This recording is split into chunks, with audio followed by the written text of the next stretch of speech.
¿no? Que tienen ciertas características similares, pero tienen alguna repercusión en el tema de niños. Estamos tratando de ver justamente esto, como les decía en la anterior clase, por el tema de que nos va a servir mucho para poder diagnosticar algunas de las patologías que generalmente las dejamos de pasar de lado, ¿no? Ya hemos visto lo que es el herpes zóster, la definición de la varicela del herpes zóster, cuál es una, cuál es la otra, cuáles son las características de cada una de ellas, ¿no? Prohibido sacar fotos, hemos dicho. Entonces vamos a pasarnos ahora a una enfermedad que, si bien no es tan, se ha logrado erradicar hasta cierto tiempo, pero es bien importante conocerlo, ¿no? Es el sarampión.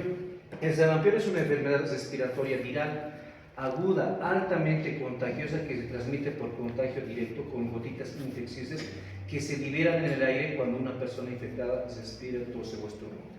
¿Qué quiere decir esto? Que esta enfermedad, bueno, es de aparición generalmente en niños, menores de los 10 años,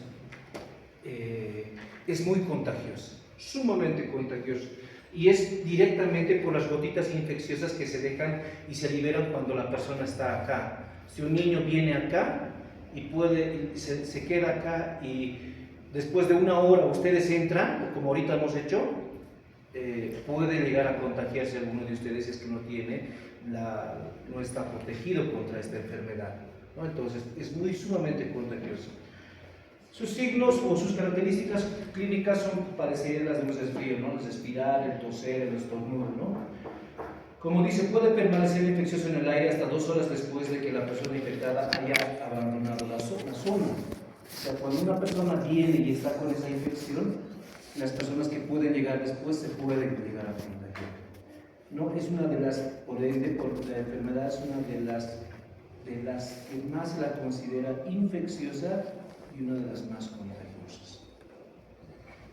Las personas infectadas se consideran contagiosas desde 4 días antes. Se las consideran como contagiosas desde los 4 días antes, más o menos mencionan, de presentar estas erupciones. Una de las características clínicas es que va a tener sarpullido en todo el cuerpo, como está en la imagen, ¿no?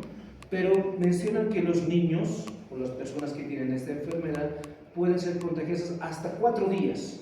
Generalmente hasta los 2 días, pero lo atribuyen hasta 4 días antes, ¿no? que ya puede llegar a contagiar, ¿no? Uno de los signos más importantes que presenta esta enfermedad son las manchas de Koplik.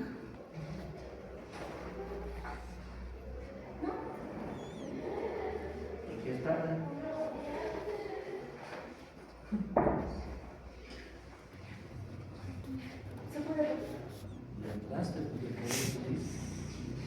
Las manchas de Koplik son un signo característico de esta enfermedad, ¿no?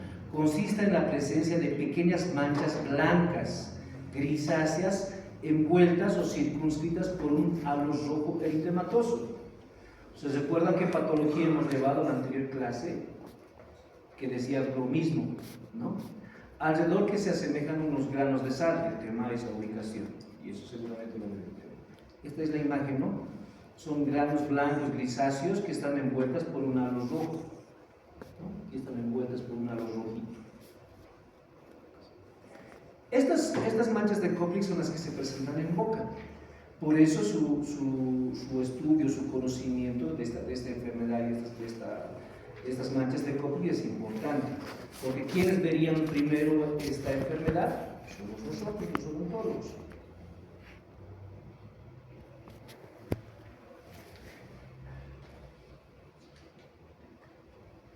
Esta aparición generalmente aparecen, estas manchas de Koplik aparecen 1 o 2 días antes de la erupción cutánea.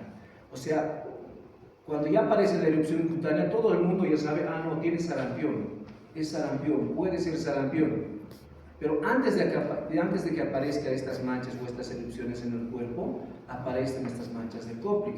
Por eso su diagnóstico y su conocimiento es sumamente importante para nosotros, para poder definir si puede llegar a ser sarampión o no puede llegar a ser sarampión. Y ahí nosotros lo que debemos hacer es derivar, ¿no? No podemos tratar en ese momento, no podemos tocar, porque como lo dice, es sumamente infecciosa, sumamente contagiosa. ¿No? Nosotros podemos ser vehículos o podemos, si es que ustedes no han pasado, pueden llegar a contagiarse de esta enfermedad. Principalmente en la mucosa bucal su ubicación, pero pueden extenderse a otras áreas de la mucosa oral. En la mucosa bucal, preferentemente en la mucosa yugal, en la parte interna de las mejillas, ¿no? Entonces, esa es su ubicación de estas manchas de Koplik, que las tengo que ir buscando, ¿no? Como está aquí en la imagen. ¿Cuál es su relevancia de esta mancha de Koplik? Es un signo temprano, como les había dicho, aparecen antes de la erupción cutánea, entonces nos determinan un diagnóstico precoz de esta enfermedad, ¿no? Entonces, antes de que se desarrollen las diferentes manifestaciones clínicas, como la erupción cutánea y los signos, ¿no? La fiebre, la tos, la inflamación que se presenta. La confirmación clínica, la presencia de estas manchas junto con los síntomas iniciales del sarampión, fiebre, tos, conjuntivitis y coriza. El coriza es el escozor de todo el cuerpo, ya el escozor de todo el cuerpo, por eso esas apariciones de pequeñas vesículas en todo el cuerpo. Y con esto se va a reforzar el diagnóstico. Entonces los primeros que tendrían que ver somos nosotros, ¿no? Ahí está, miren en la mucosa yugal, manchas blancas como granos de sal, grandecitos. Entonces si nosotros vemos, ya podemos ir diagnosticando, podemos estar alarmándonos sobre lo que se refiere al sarampión. El sarampión está causada por un virus que se llama el virus, producido por el virus del sarampión, de la familia del paramyxovirus, ¿no? Ese es el virus que le va a contagiar, ¿no? Igual que va a desarrollar paramyxovirus. La replicación del virus en la mucosa oral provoca una respuesta inflamatoria que resulta en la formación de estas manchas características.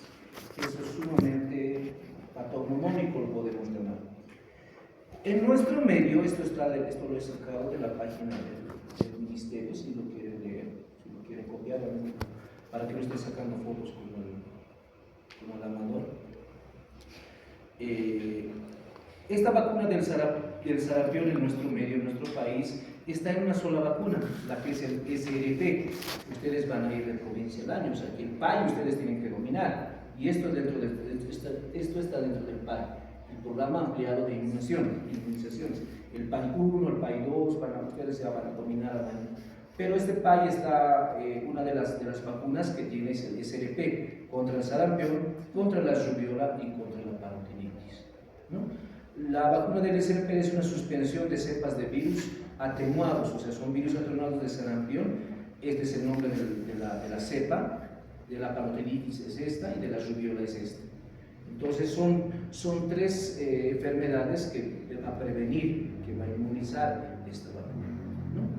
Ahí está, el SRP previene el sarampión, la rubiola y la parotinitis. Como les decía, está copiado de la página del Ministerio de Salud.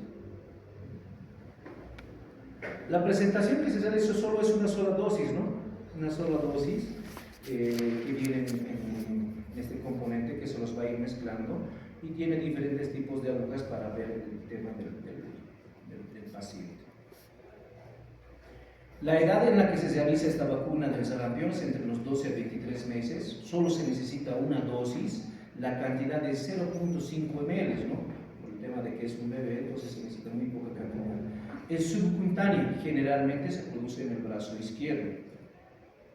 Entonces ustedes por ahí al año van a vacunar, ¿no? Especialmente ahora con los eventos las causas o las complicaciones que me van a producir esta vacuna del SRP, durante las 24 horas posteriores a la vacunación se puede presentar dolor leve y sensibilizar en el sitio de la inyección. Entonces, después de la vacunación, a ver, los niños no se dejan tocar, y eso ustedes lo van a hacer. Del 5 al 15% de los vacunados pueden presentar fiebre entre los días 7 a 12 después de la vacunación. Por experiencia propia, especialmente en el área rural, generalmente casi todos los niños presentan fiebre, ¿no? Y especialmente dentro de las primeras 24 a 48 horas. ¿no? Eso les van a decir allá el personal, las enfermeras, las CRPs, les va a indicar, esta es la teoría lo que nos dice. Entonces, generalmente algunas mamás o algunas enfermeras o algunas personal de salud les hacen tomar o les administra paracetamol por lo menos unas 8 o 10 horas antes de la vacunación, ¿no? El 5% de los vacunados puede presentar erupción generalizada que comienza entre el día 7 a 10 después de la vacunación y dura 1 a 2 días, ¿no? Que no es muy común, eso sí. El componente de los rebiola puede, bueno, esto ya no. Entonces, sus características son estas de la enfermedad, ¿no? Una vez que se vacunan sobre el SRP, con la vacuna del SRP, no es que ese mismo rato adquiere la inmunización, ¿no? Tiene que pasar un cierto tiempo. Entonces, todavía es factible de que el niño o la persona se pueda llegar a contagiar. Este sarampión se ha puesto muy de moda, no sé si lo han escuchado ustedes, ¿no? Ha habido una epidemia, si lo llamemos así. Ha llegado un paciente, ahí no recuerdo si es de Alemania o es de Rusia, ha llegado un caso externo el año pasado, 2025, y ha llegado a Santa Cruz, ha llegado a esas colonias menonitas que existen en Santa Cruz. Y esas colonias menonitas, si bien hay una diferencia entre los menonitas y los amish, no sé si ustedes lo distinguen, hay una diferencia, los menonitas no están muy acostumbrados a la tecnología o a las cosas muy modernas, ¿no? Aceptan ya los casos, ahora han ido cambiando, pero todavía no aceptan mucho el tema de la salud, especialmente el tema de las vacunas. Pues muchos de los niños, muchas de las personas no estaban vacunados. Entonces, ¿qué ha llegado? Esa persona ha llegado de allá y los ha contagiado a todos. Entonces se ha hecho un contagio. Y como es sumamente contagioso y ellos no viven aislados, sino que van a ciertos pueblos de Santa Cruz y de ahí la población de Santa Cruz también contagiando. Entonces, ¿qué ha hecho el ministerio? Ha hecho un refuerzo, por eso ha ido aumentando a los niños, después a los jóvenes, ha llevado a los adultos, ¿no? Porque el caso se estaba saliendo ya de las manos. Pero es sumamente infeccioso, ¿no? Para las personas que no han recibido el tema de la vacunación. Generalmente, por esto, todos hemos recibido el tema de la vacunación. Entonces, es bien importante que ustedes lo conozcan y que los que no, bueno, tal vez que se hagan vacunar, ¿no? Eso en cuanto al sarampión. Entonces tiene cierta repercusión en las manchas de Cofrix en la aparición de la bacteria local, y eso generalmente aparece en niños, ¿ya? Otra enfermedad que es también vírica es la mononucleosis infecciosa, que es la que es conocida como la enfermedad del beso. Es una infección viral común causada principalmente por el virus del Epstein-Barr. ¿Se recuerdan que en la anterior clase les había hablado del virus del herpes? Que hay varias variedades, esta es una de esas variedades. Este virus de la mononucleosis infecciosa o llamada enfermedad del beso se transmite a través de la saliva, ¿no? El Epstein-Barr, ¿no? Por el virus del herpes simple, número, acá está. No se los he dicho ya en la anterior clase, pero esta es la subvariedad. El 1 está, el 2 está, el 6 y 7 causa tal enfermedad, el 8 se ve en el VIH y este número es el que causa el Epstein-Barr, ¿no? Y que es conocida con el nombre de la enfermedad del beso. Una de las características principales de esta enfermedad es que produce una fatiga intensa, cansados, tal vez alguno de ustedes se identifique, que dura semanas y meses, puede durar unos 2, 3 meses, puede durar hasta 4 meses, has reportado que puede durar esta mononucleosis infecciosa, ¿no? Los deja sin energía. Generalmente tienen episodios de fiebre alta, pero también escalofríos. Hay un dolor fuerte en las amígdalas, ¿no? Porque estas se encuentran inflamadas, ¿no? Igual que los ganglios del cuello y de las axilas, ¿no? Entonces nos está diciendo que hay una infección bastante fuerte. Generalmente, uno de los órganos más comprometidos es el vaso y el hígado, en ese orden. Primero el vaso y luego el hígado. Estos dos, por esta mononucleosis infecciosa, aumentan de tamaño, se inflaman, ¿no? Son más grandes de lo normal. Esta mononucleosis infecciosa generalmente es llamada la enfermedad del beso, pero es llamada la enfermedad de los jóvenes, ¿no? Entonces, generalmente son las personas adolescentes y personas en edad universitaria son los que tienen este tipo de enfermedad, la mononucleosis infecciosa.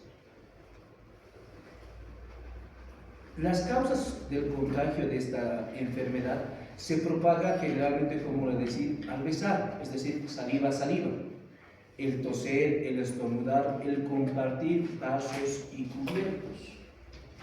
Afecta más a los jóvenes y a los estudiantes universitarios, ¿ves? Textual lo que les decía.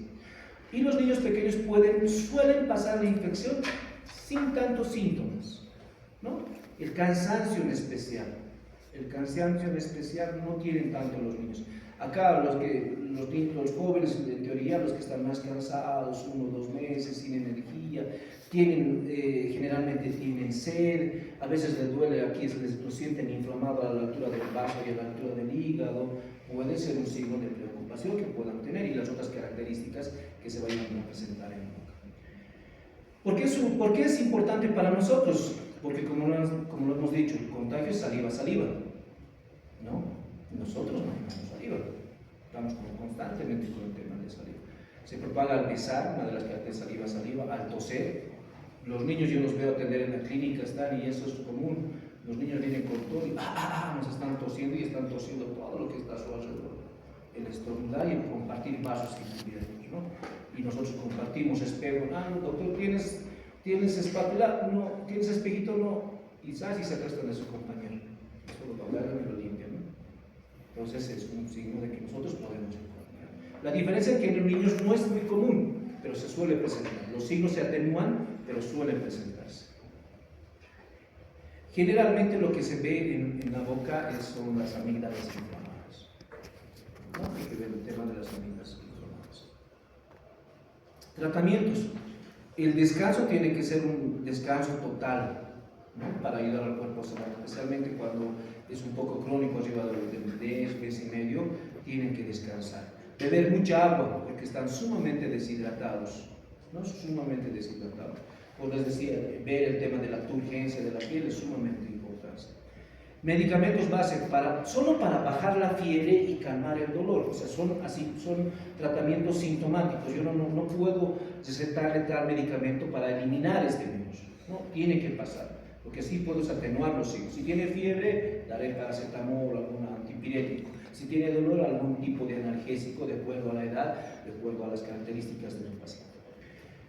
En los jóvenes y en los niños, aproximadamente los preadolescentes, se les refiere que evitar saltos fuertes y ejercicios, por el tema de que el vaso y el hígado están inflamados y pueden llegar a golpearse por algún esfuerzo físico o simplemente no golpearse con otras personas o con el tema del deporte, sino como están inflamados dentro de la caja torácica, con nosotros los órganos se puede llegar a lastimar, producir algún tipo de inflamación de causa traumática, ¿no?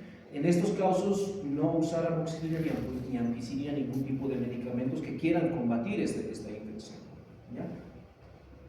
Son los sintomáticos, ¿no? Entonces ya tenemos esa característica.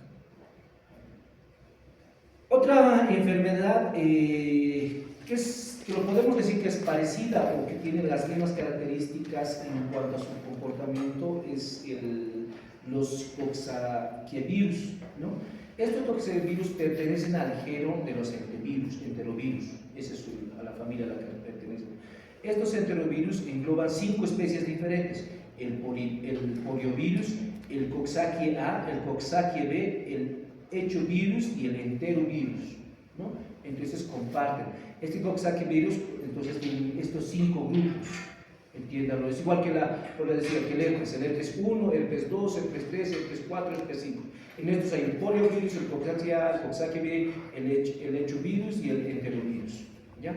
Todos ellos, bueno, esto ya es más histología, todos ellos son virus de ARN que se contagian por vía orofecal. Eso nos llama la atención.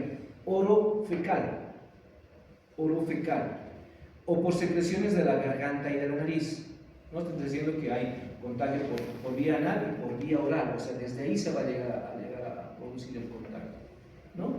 Tal vez nosotros nos lavemos las manitos, seamos bastante higiénicos, si vale el término, pero quienes no se lavan mucho son el tema de los niños, ¿no? Y eso lo hemos llevado ya también hace tiempo atrás, lo que nos decía Sigmund Sigmund Freud, el que decía, ¿no?, que tenía las diferentes etapas del desarrollo, ¿no? Y hay una de las etapas de Sigmund Freud, decía que la etapa ¿no?, que los niños y las niñas tienen ese cierto curiosidad de tener, de tocarse y al tema de la intimidad, ¿no? Por eso es importante también conocer este tema, porque la vía que se contagia es vía orofecal, ¿no? Entre las enfermedades con repercusión oral relacionadas con estos virus se encuentran la herpangina, la faringitis linfonodular aguda y la enfermedad mano-pie-boca. Especialmente estas dos, la herpangina y la enfermedad mano-pie-boca, que generalmente también se da en niños. La herpangina pertenece a este tipo de virus y está causada por el virus Coxsackie tipos A16, el 12, el 22, el B1 al B5, el enterovirus 71 y algunos hechovirus. O sea, les he mencionado las 5 familias que pertenecen a los de los Coxsackies, ¿no ven? Entonces, estos son los que lo causan. No solo es uno, por eso es bien difícil, porque los virus lamentablemente tienen que pasar. Tenemos que generar resistencia a este tipo de virus. Este cuadro aparece en edad infantil, como los anteriores, entre los 3 a 10 años, ¿no? Cursa picos de incidencia que suelen coincidir con el verano, ¿no?, con el verano, o sea, cuando hay un aumento de temperatura, ¿no? Entonces, si mi paciente viene con estas características que lo vamos a ver ahora, cuando está empezando a hacer calor, puede llamarme la atención. La enfermedad se manifiesta ¿con qué? Con fiebre moderada, ¿no?, en temporada de calor.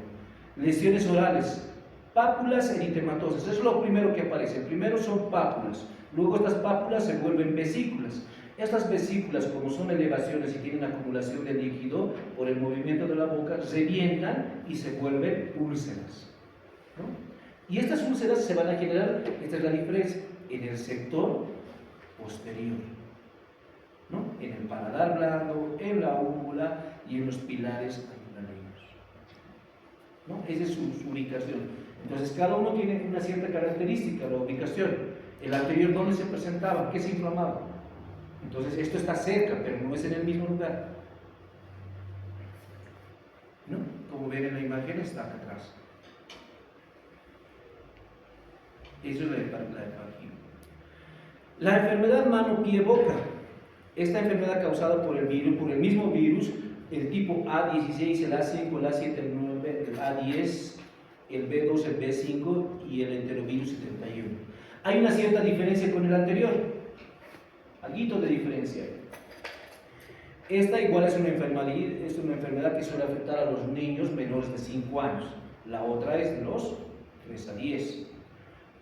En cambio, estas incidencias se sitúan en el verano igual, pero también en el inicio del otoño, ¿no? En el inicio del otoño, cuando está cambiando de temperatura, ¿no?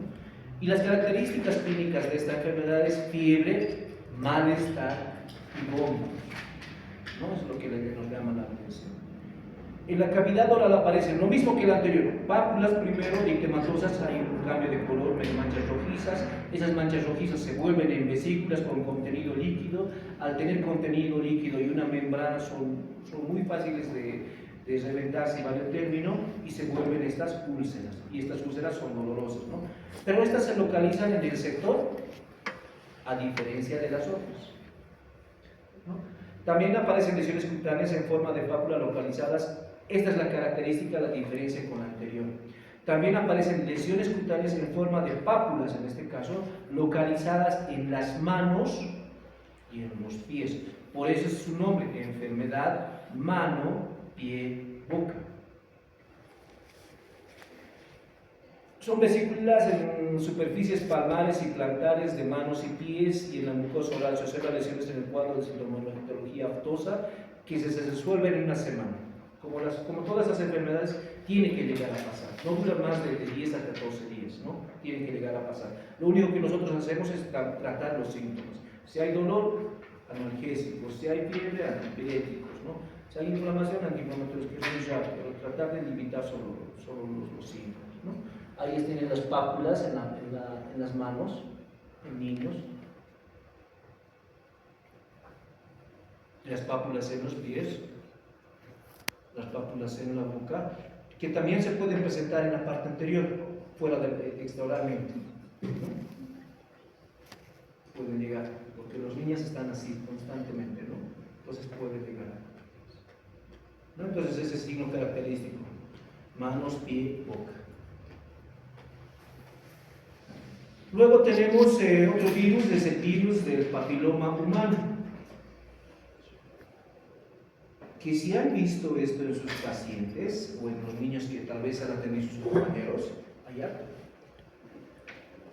Los virus del papiloma humano son, esto un poquito de teoría, son virus de ADN bacteriano circular, ¿no?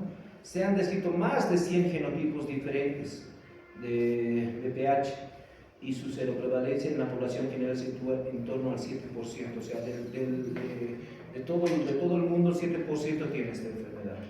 Se han descrito 13 tipos de papilomavirus considerados de alto riesgo. Entre ellos destacan el 16, el 18, el 33, el 35. De hecho, la infección por estos VPH de alto riesgo es un factor que aumentaría 2 a 5 veces el riesgo de malignización de una lesión. ¿Qué nos dice? Que si estas cepas de virus se encuentran en algún tipo de lesión, puede que se duplique, se puede duplicar el riesgo de que estas lesiones sean precancerígenas o sean malignas. O sea, cada vez que nosotros vemos tenemos que tener cuidado. Tenemos que ver cuál es su base, todo lo que ustedes han visto en patología. Y en algún momento, si puede llegar a ser el tema de biopsia, tienen que llegar a ser, especialmente cuando son bastantes. Hay 3 que las vamos a estudiar, que generalmente se presentan en niños.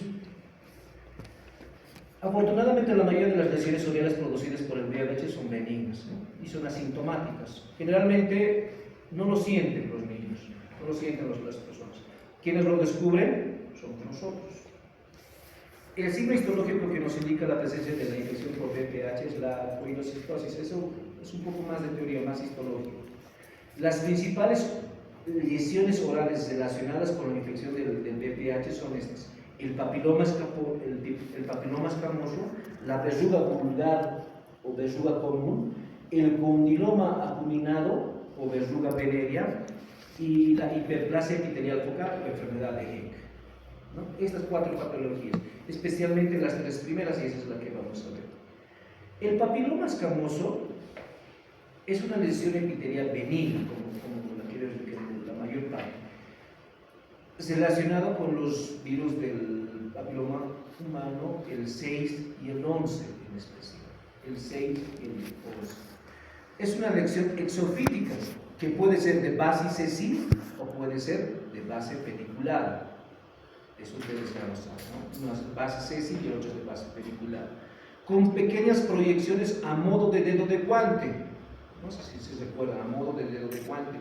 Y superficie de aspecto rugoso o verrugoso.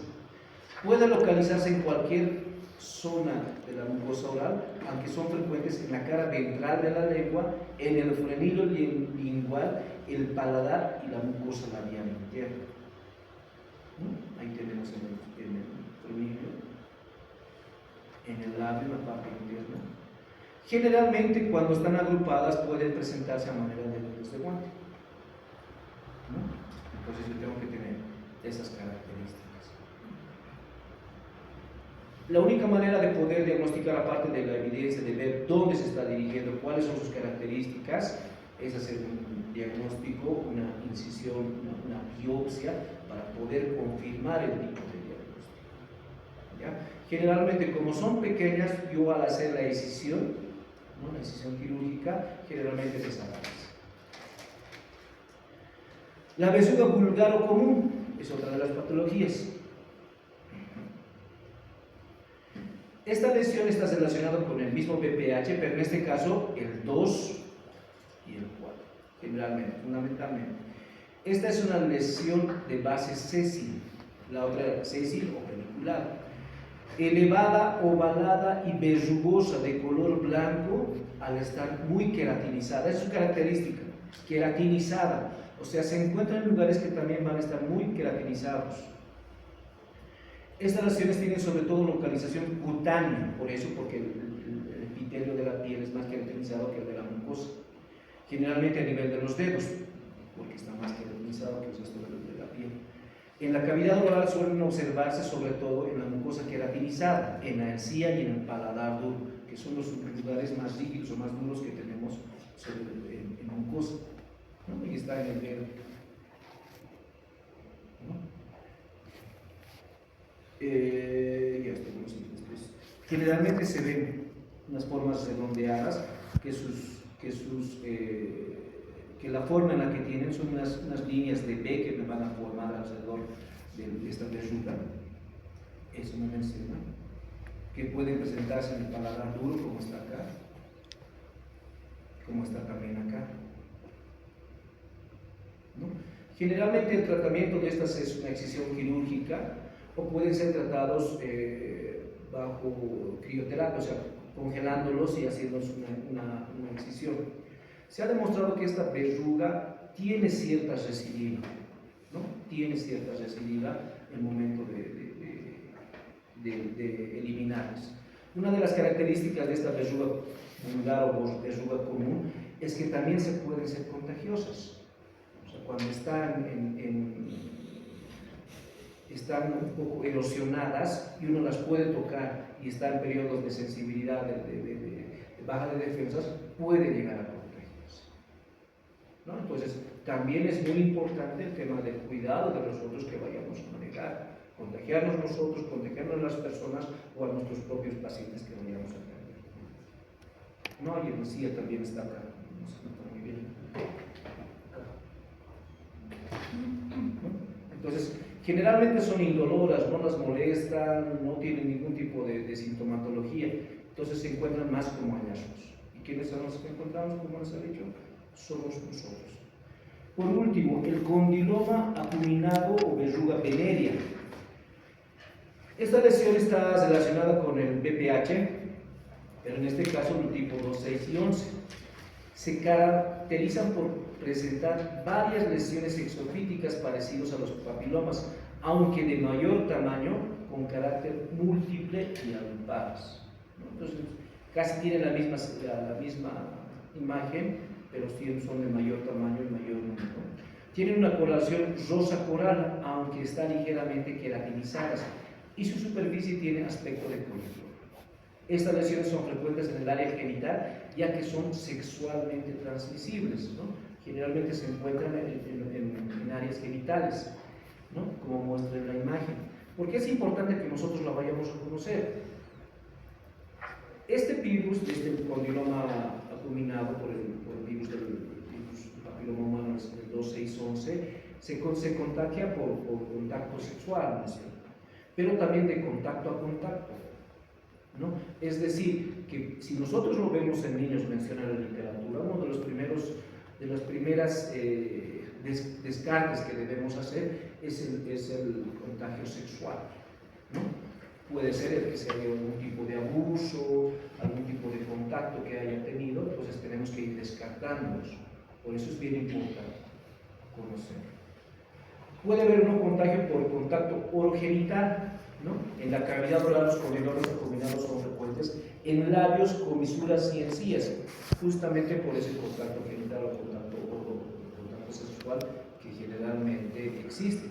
Pero en niños hay que descartar esa participación. En niños generalmente se pueden contagiar, aparte por contagio sexual, por vía materna. Se ha encontrado en niños menores de 1 año o 2 años que al atravesar el canal del parto pueden ser contagiados también, porque se ha encontrado que hay una gran presencia de este virus del papiloma humano 2611 en el líquido amniótico. Entonces, al traspasar el canal del parto también pueden ser contagiados. Tampoco es que en bebés, en niños muy pequeños vamos a observar, y tampoco va a ser signo de alarma, ¿no? Sino que tenemos que conocer la presencia. Y el otro tema es el contagio, ¿no?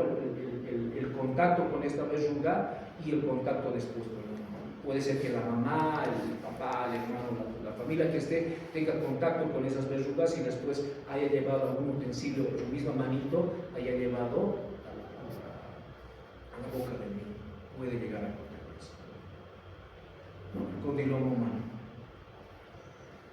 ¿No? Y está en niños. Entonces en niños tenemos que ir teniendo. Y sus sitios de frecuencia generalmente son labios, comisuras y encías, en la parte anterior. Hasta ahí vamos a llegar con el tema. Este tema es bastante amplio. Aquí estas son las víricas, vienen las bacterianas, después vienen las ulcerosas y luego vienen las enfermedades patológicas, que es enfermedades que tienen con displasias sanguíneas, con enfermedades del corazón. Es sumamente largo este tema y es bastante un poco cansador, ¿no? Entonces vamos a llevarlo hasta aquí esta parte y después vamos a seguir con enfermedades un poquito más que también son más comunes, ¿no? Lo que es el TDAH, el síndrome de Asperger o las enfermedades del espectro autista también nos vamos a llevar, ¿ya? Con lo cual, sí, terminamos, nos vamos antes, ¿ya? Eso sería todo, muchachos. Nos vemos conmigo hasta el año. Esta es mi última teórica de este año, así que nos vemos. Adiós. Si se prueban, nos vemos al año. Si no, ya no nos vamos a ver más. Sobre los parciales. Listo, muchachos, nos vámonos, nos podemos mirar.